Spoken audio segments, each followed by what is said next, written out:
And okay, it was the Blandin sampling done in 1999, published in 1999. It was done in 1997. Conversational samples from 34 non-disabled subjects across 4 work sites. By the way, Dr. Blandin was chairman of the AAC division at the University of Sydney in Sydney, Australia. Okay. There was a small,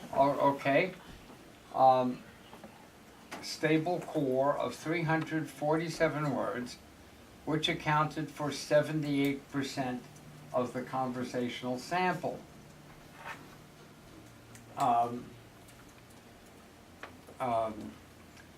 These were harvested with food workers on break. 2 at a McDonald's, 2 at hospital cafeterias. And let's see what it looked like. Okay. By the way, there's some funny stuff here. In Australia, Sue was much amused that that was there. An S word. Yes. Yeah. I mean, this is Australia, where they say this every whip stitch. You know, I mean, they say it all the time. They do not say bloody, because that's much stronger than the F word. Really? Yeah. Okay. Note these words look strangely similar. Well, they're all the Banaji words. And here are almost all of the Marvin words. So when I talk about geographic distribution, our first example was in Metairie, Louisiana. Our second, Marvin, was done in Lincoln, Nebraska, and this was done in Sydney, Australia. Toddlers, preschool children, and adults, and you know, bang, bang, bang. These are the words people use. Okay.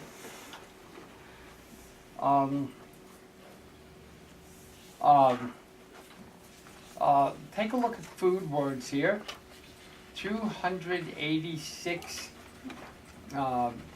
tokens out of 13,000 tokens.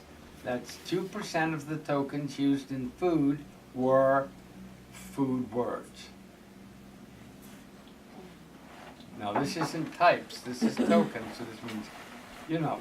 So folks, what we see here is that even when you have a topic like food, the number of food words does not predominate in any way at all.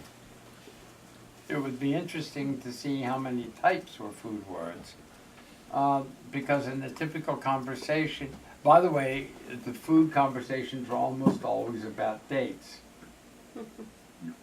I took her out last night. She had a great time. I bought a lobster. It was really nice. We both loved it. So lobster would be the one token there. Now,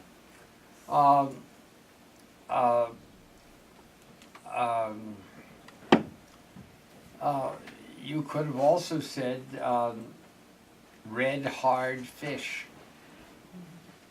Everybody would know in an instant what you meant. But if you had to put in the words of specific seafood, you would have, you know, clams, oysters, mussels, crabs, lobsters, shrimp, tilapia. I mean, it would go on. It would be a full page of food words. Suppose your reading wasn't weak. Could you determine the difference between sea bass and tilapia? I don't think so. I mean, to my knowledge, I have never had tilapia. By the way, I'm a vegetarian. The reason we started getting tilapia, which I'm told many people don't actually like, is because all the fish in the upper levels of the ocean have been fished out. and they're going way deep. Tilapia lives several hundred feet down there. I'm done with tilapia now. What? I'm done with tilapia now. Oh, okay. Okay. Okay. Let's. Okay. I just want you to be noticing that core is always the same. Fringe does not make up a big percentage of the words, just 2%, and it can, because we use core words so frequently and they have so many different, little different meanings, we can express almost anything in core words. Okay, here we go. This is one of the oldest studies. It refers to the PALSS study in 1966. The 50 most frequently occurring words of a sample account for 40 to 50% of the total words communicated, while the 100 most frequently occurring words accounted for 60% of the total words.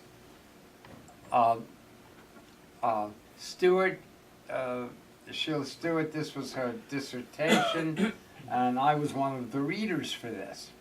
Stewart identified the vocabulary use patterns of 65 to 85-year-old adults. The 250 most common words, core vocabulary, were 78% of the total words. And the only words list that Sheila published were the 174 most frequently occurring words, which accounted for 72% of the words used. We don't see the F word. These were harvested at a Methodist church. And it was 10 men, 10 women, and they weren't using the F or the S words very much. But you see how close it is to what the preschoolers were using. I mean, and none of the, look, there's stuff again, and none of these are unexpected. None of these are unexpected. So very, you know, these were the words I should have given my 78-year-old minister who had a stroke. Not salvific grace. I was once in Australia and I was listening to a young minister's first or second big sermon after returning from England, where his mother absolutely insisted that he had to be consecrated a minister for the Methodist Church in Wales, where they can trace direct lines to John Wesley. It's interesting that they can there. And so he came back and he talked about the book of Job. And he started telling the narrative of the book of Job. And I started translating it into core words. Big guy up there, bad guy down there. Bad guy down there said, this guy, well, it said, there's a guy who always does what you want, and that's because you give him good things. And the big guy up there said, no, that's not why I give him good things. That's not why he does what I say. He does what I say because he wants to do what I say.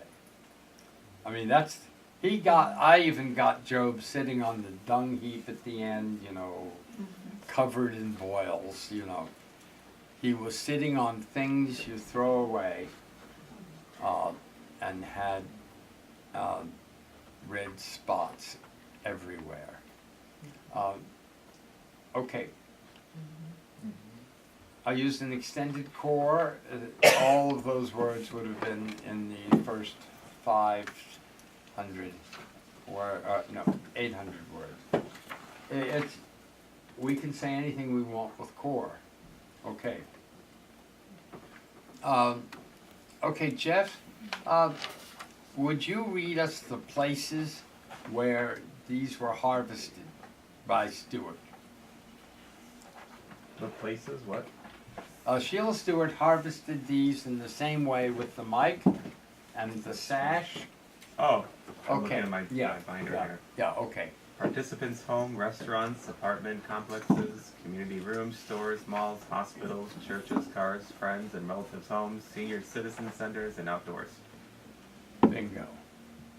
Okay, the activities, Joseph. Talking on the phone, eating, household projects, shopping, church study, playing games, reviewing hobbies, volunteer work, watching movies, transportation to events, and visiting. Okay. We're not going, this is, okay. AAC devices, that's a lady who was doing speech recovery through using Unity after a stroke. She hadn't spoken in 5 years, and they had her speaking all kinds of words and getting kind of fluent in a small but useful vocabulary. Were they using 84 sequence? Yes, 84 sequence. Okay, Okay. thank you.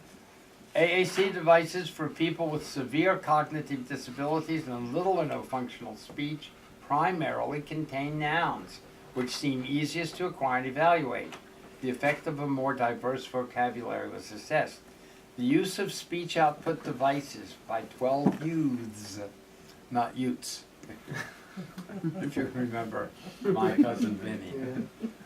These Utes, Your Honor, these Utes, okay, devices by 12 youths with moderate or severe mental retardation and severe spoken language disability showed core vocabulary was used as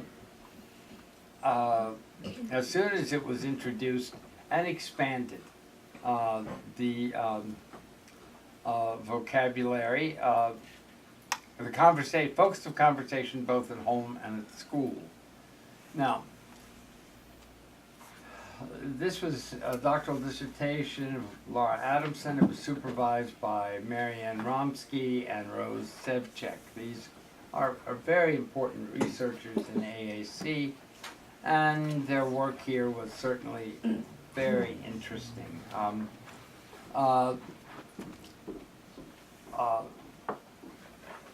They had 12 Utes, all had the same vocabulary, and they added 18 core words, which were 18 social regulative words and phrases. And at the end of 18 months, the core words were being used more often than all the other extended words. And let's take a look at them. Would someone, Krishna, would you read for me this first column? This was the words the guys had. Okay. Banana, bread, cereal, cheese, chocolate milk, cracker, french fries, hamburger, hot dog, ice cream, jelly, juice, ketchup, Kool-Aid, macaroni, meat, milk, peanut butter, potato chips, and raisins. Okay, now, the core wasn't much better, but it was much better. Be quiet, excuse me, good, goodbye, help, hello, I'm finished, I want, I'm sorry, more, no, please, stop. You see how much back to the Banaji words you are here? These words in 18 months were used more frequently than these words, and these words were often used without prompting. Now, let's take a look. I'm going to take a look at language here.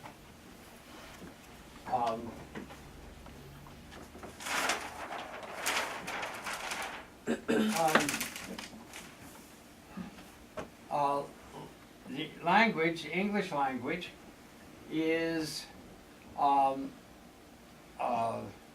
made up of subject, verb, object, organization, or subject, verb, complement, or other adverbial modifier. This is the backbone of English. For those of you who are not in speech or language, let me tell you that God did not tell people directly how to set up words, but humans in different times, in different places, sometimes used object, subject, verb language. Sometimes they used object, verb, subject language, but we are a subject, verb, object language. And language isn't vocabulary. Language is the system that allows us to fit words together so they have meaning. I mean, does she mean anything? She wants a drink. Does that mean something? Yes, yeah. Wants doesn't mean much. Okay, so subject, verb, object. Kids, when they begin forming language, begin forming little subject, verb things like I go. daddy go. Yeah, daddy go, I go. Mommy come. Okay, they start doing little 2 and 3 word utterances that follow these formats. We're going to take a look at the Brown formats later on today, where you'll see how science showed just which ones the kids used, how they used them, etc.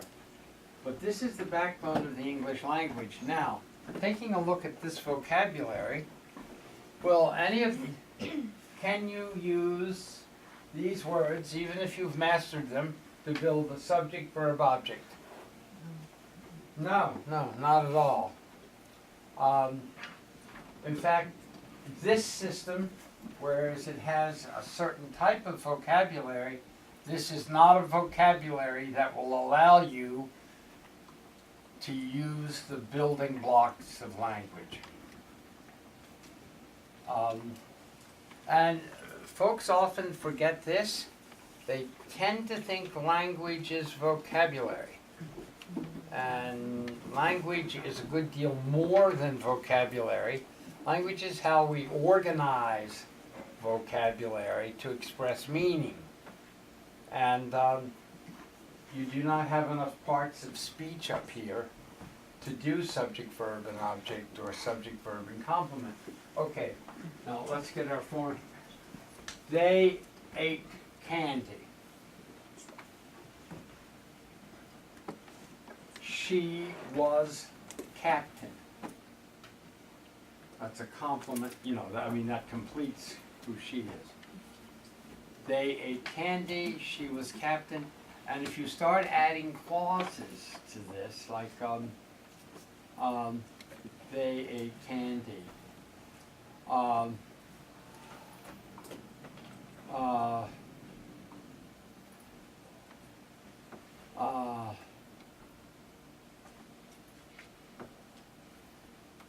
I gave her something and she ate the candy.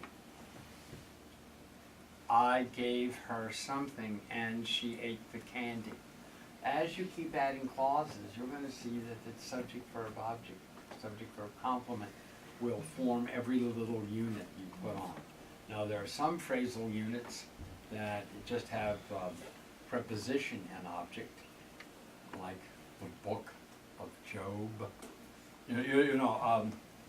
However, we're going to be talking about language a lot, and I just wanted you to see what a linguistically inert vocabulary looked like. Katya Hill did 40 hours of interviews with 20 augmented communicators. The 100 most frequently occurring words accounted for 62% of the total words used. The top 250 words accounted for 78% of the total words used. So you see these figures coming up, 100 words, 60%, a few hundred words. I don't know what 80 words were. Dr. Hill has never published any further vocabulary counts here, but I'm sure by the time you got to 350 words, you were over 80%. Well over 80%. Okay,